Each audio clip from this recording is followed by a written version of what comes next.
Posibleng makahinga na maluwag ang apat na suspected carnappers na nahuli sa Kidapawan City nakaraang araw matapos rekomendang bailable ang kanilang kaso. Kinumpirma ni Inquest Prosecutor Donna Padua na bailable offense ang kinakaharap ng kasong carnapping na Skennard Molina, Angelito Samon at dalawang utility workers ng Barangay Sudapin na sina Alex Lastimosa at Julson Christian Castillo.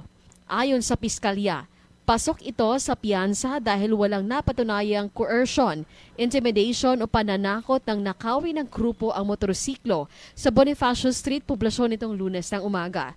Gayunpaman, nagulat sila nang sabihing nagkakahalaga ng 500,000 pesos ang kanilang dapat bayaran para sa kanilang pansamantalang kalayaan bawat isa.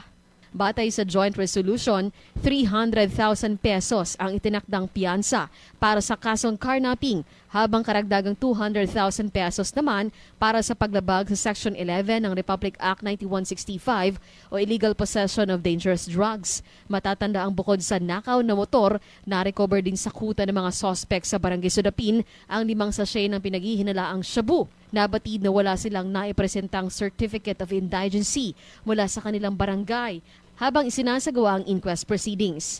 Dahil dito ang regular bail bond guide ang sinunod ng piskalya sa halip na mapababa ang halaga ng piyansa.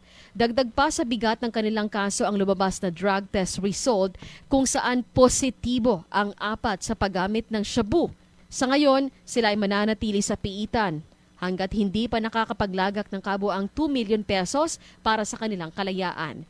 Patuloy ang paalala ng Kidapawan PNP na seryoso sa pagpuksa sa mga grupong sangkot sa nakawan at illegal drugs. Inaasahan ng kasong ito ay magsisilbing babala na bagaman may karapatang magpiyansa, hindi biro ang halagang dapat bayaran kapalit ng pansamantalang kalayaan mula sa mga seryosong krimen. Cherry May Tapia, NDBC Bida Balita.